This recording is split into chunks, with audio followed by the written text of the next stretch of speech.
Hey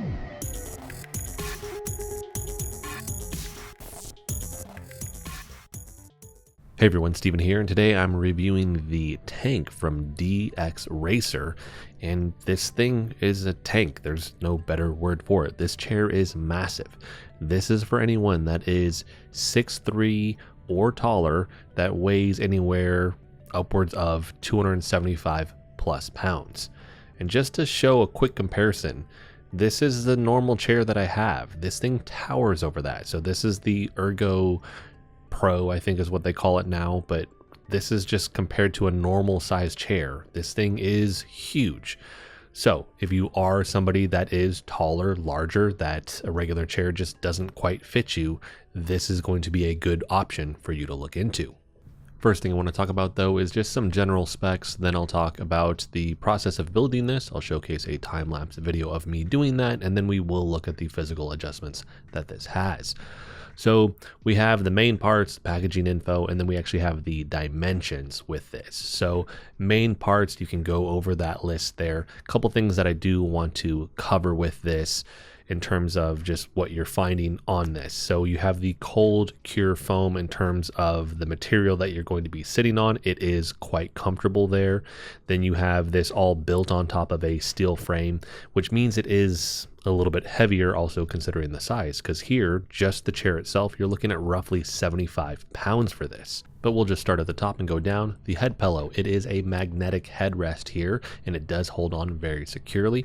Lumbar support is integrated into this. There is a turn knob that you use to actually increase or decrease that. I mentioned the steel frame, and then you have the cold cure foam on top of that. We have the 4D armrests. For the tilt mechanism, conventional tilt, we have the class 4 hydraulics. For this, the wheel base is an aluminum base, and then you have 3-inch casters on that.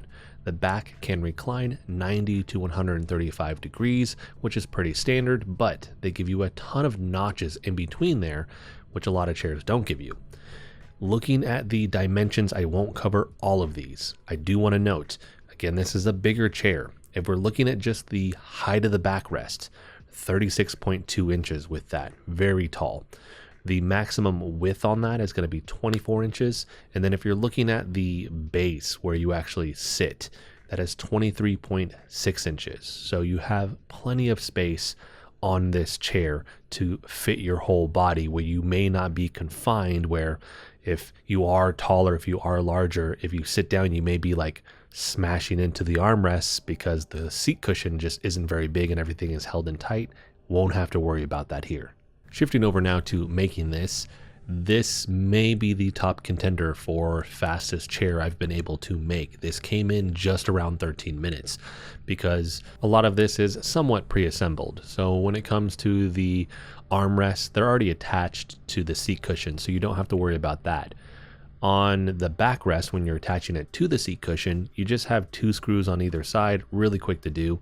Then you actually have kind of the plate that you put on the bottom of the seat cushion that sits on top of the hydraulic portion.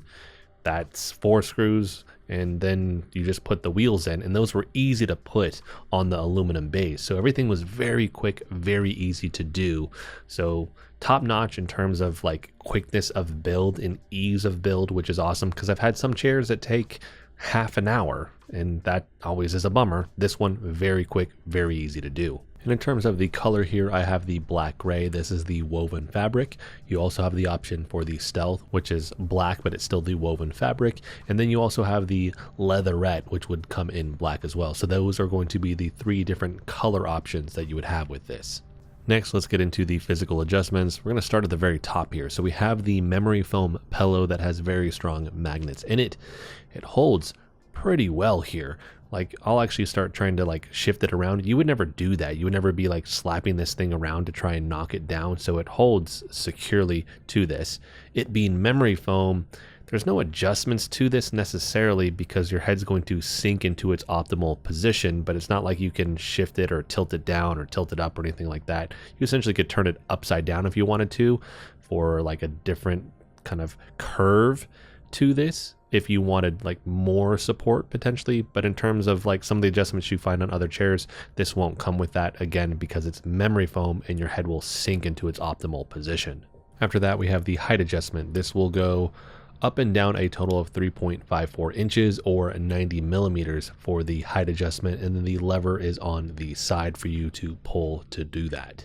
And then right above that is a different lever that if you actually pull that up, it allows you to tilt this from the vertical 90 position back to 135 degrees.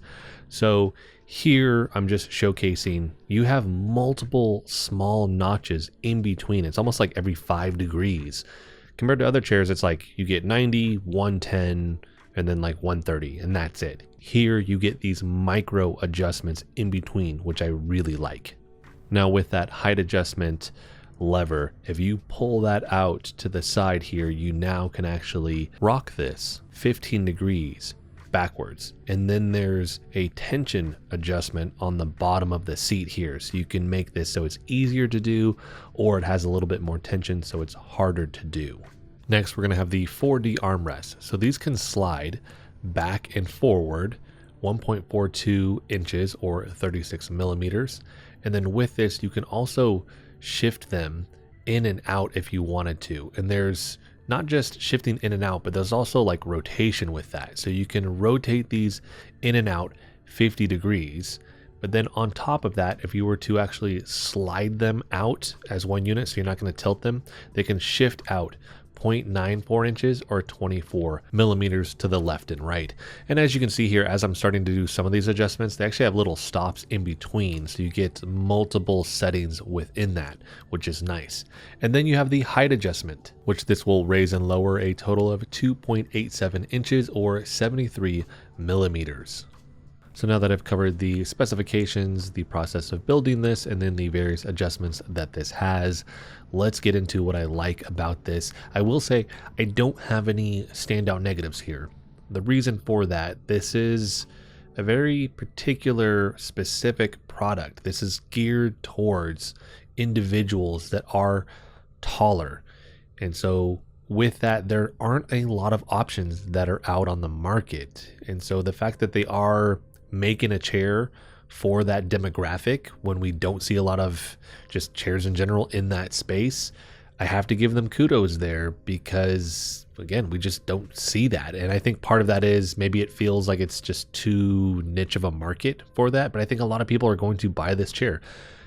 I would hate to be over 6'3" towards 275, 300 pounds and just be a larger person and have to try to squeeze into a normal chair. Now, I am not that. I am 6 foot, 215 pounds. I'm not a big person.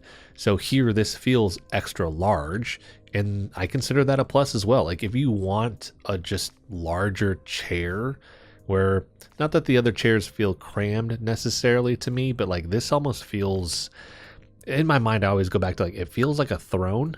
Like it feels just a little bit larger than me to a degree that it feels like I'm sitting on a throne. I don't know how else to put it. I do like the larger feel to this. I have room. I have like wiggle room in this chair that I don't have in other chairs. So you could buy this if you are a little bit smaller like me and you aren't 6'3", 275 plus pounds, and it will still be usable for you. But if you are larger, again, not a lot of chairs on the market.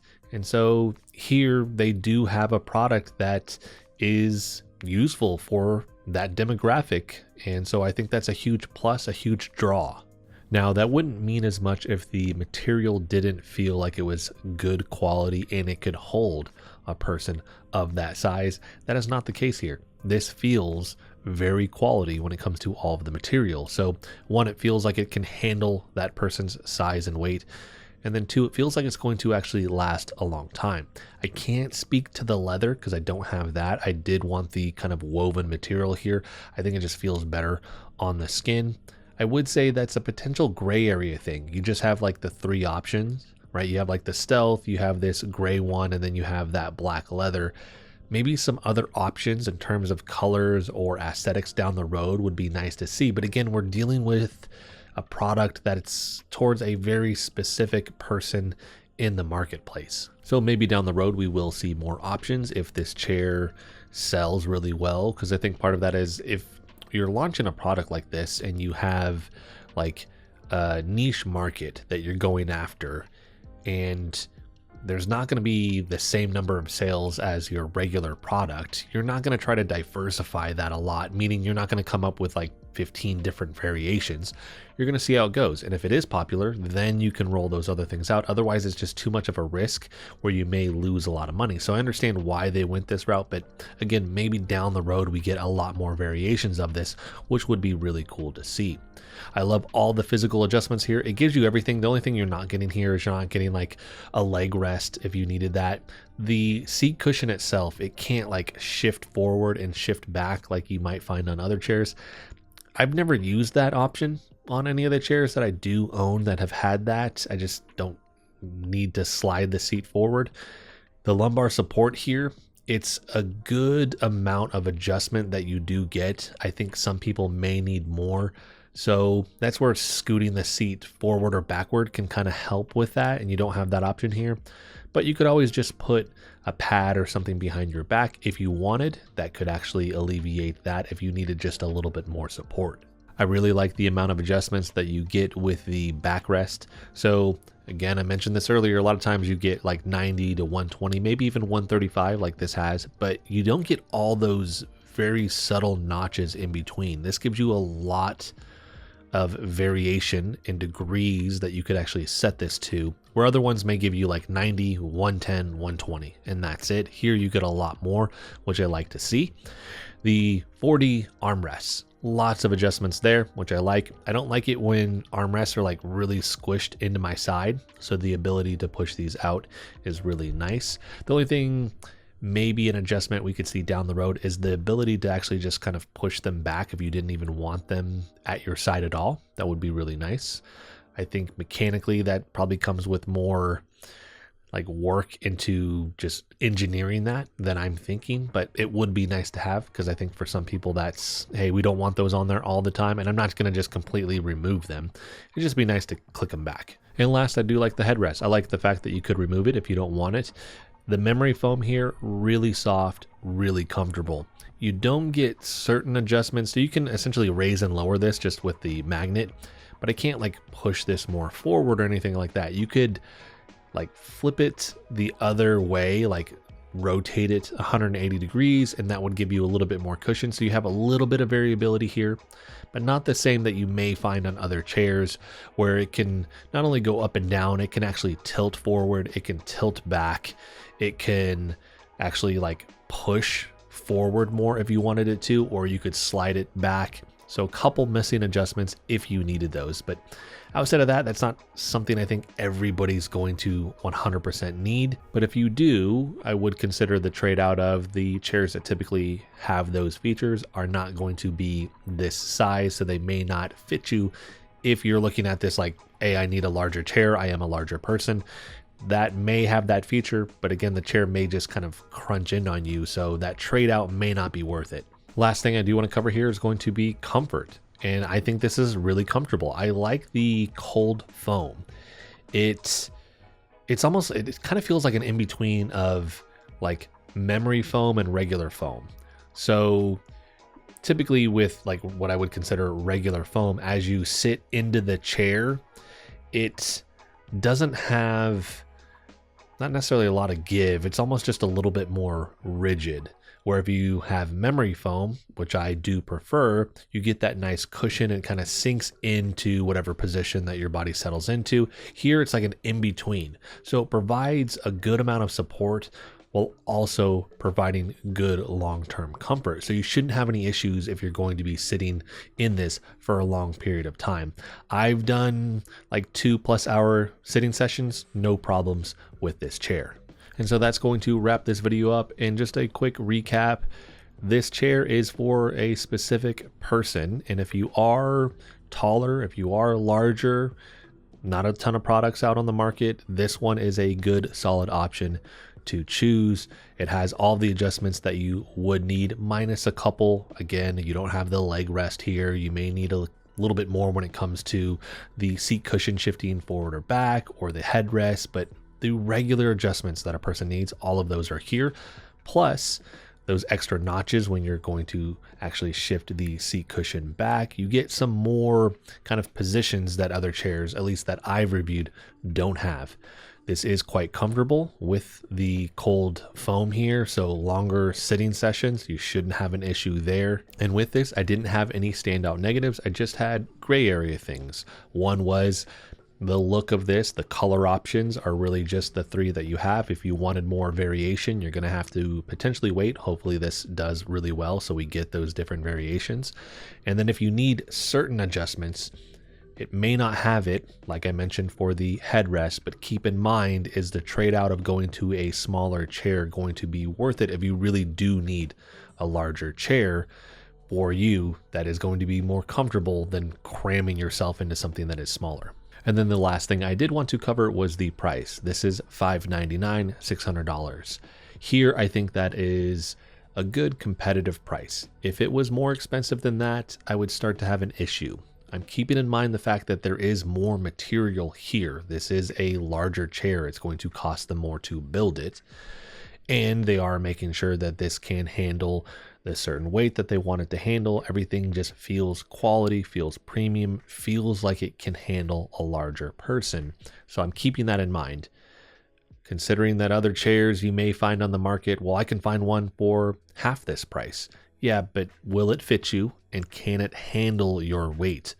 Meaning long term, is that chair going to start to break down? This one, that's not going to happen. I don't think that's going to happen here at all. And so I think they have earned that $600 price tag because this is a more niche product. Not too many people are making chairs of this size, especially gamer chairs, right? That have the more gamer type aesthetics, some of the features that gamers want. If you can get this even cheaper, that's awesome. That's a really good deal. If it was more expensive, because in my brain, I was thinking close to this price tag would be really solid. You get towards like, if they were like, hey, this is $800, this is $1,000, I'd be like, no, it's not worth it at that point.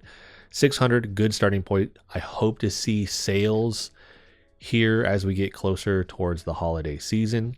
So I'd like to see this settle in towards like $450, $500 as just like that is like the really good sweet spot in terms of pricing.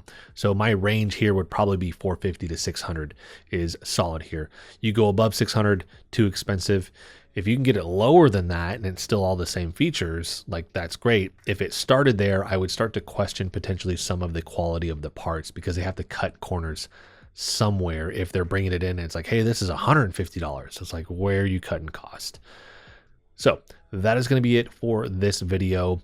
If you guys have any questions about this, let me know in the comment section. I will make sure to answer that for you there. I will have a link for this in the description. Check back frequently for sales. And so that's going to be it for this one. If you guys like the video, hit the like button for me as it helps the channel out. If you want to continue to follow along with all my content, hit the subscribe button for me. And as always, thanks so much for watching, and I'll see you in the next video.